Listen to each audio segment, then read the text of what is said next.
नमस्कार. आनंदीज किचनमध्ये तुमच्या सर्वांचं खूप खूप मनापासून स्वागत आहे. आज आपण ढाबा स्टाईल मेथी मसाला कसा बनवायचा आहे ते बघणार आहोत. त्यासाठी मी मेथीची भाजी घेतलेली आहे, स्वच्छ धुवून आणि बारीक चिरून ठेवलेली आहे.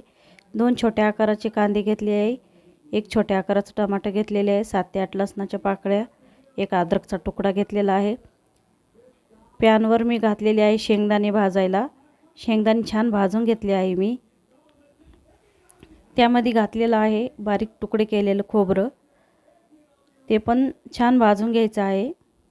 भाजून झाल्यानंतर त्यावर मी घातलेली आहे तीळ, काजू, 4 मिरे, 2 लवंग, 1 छोटा दालचिनीचा तुकडा, ते पण छान भाजून घ्यायचं आहे.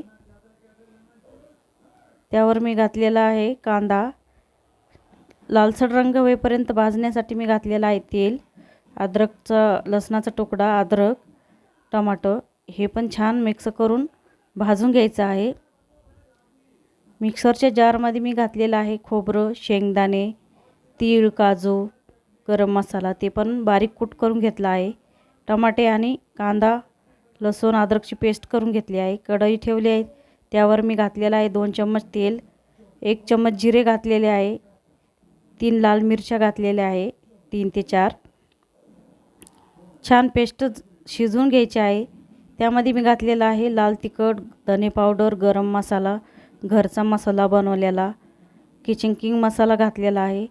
छान तेल सुटेपर्यंत शिजवून घ्यायचं आहे. त्यामध्ये मी घातलेला आहे शेंगदाणे, खोबरं, काजू, तीळ, त्याचं कूट घातलेलं आहे. ते पण छान तेल सुटेपर्यंत शिजवून घ्यायचं आहे.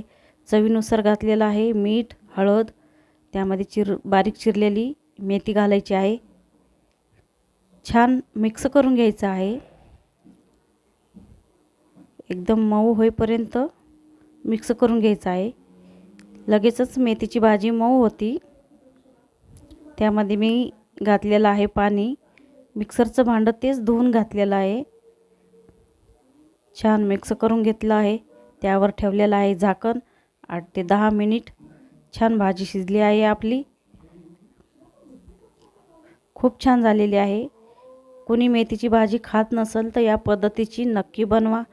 एकदम ढाबा स्टाईल खाण्यासाठी आपली भाजी तयार झालेली आहे.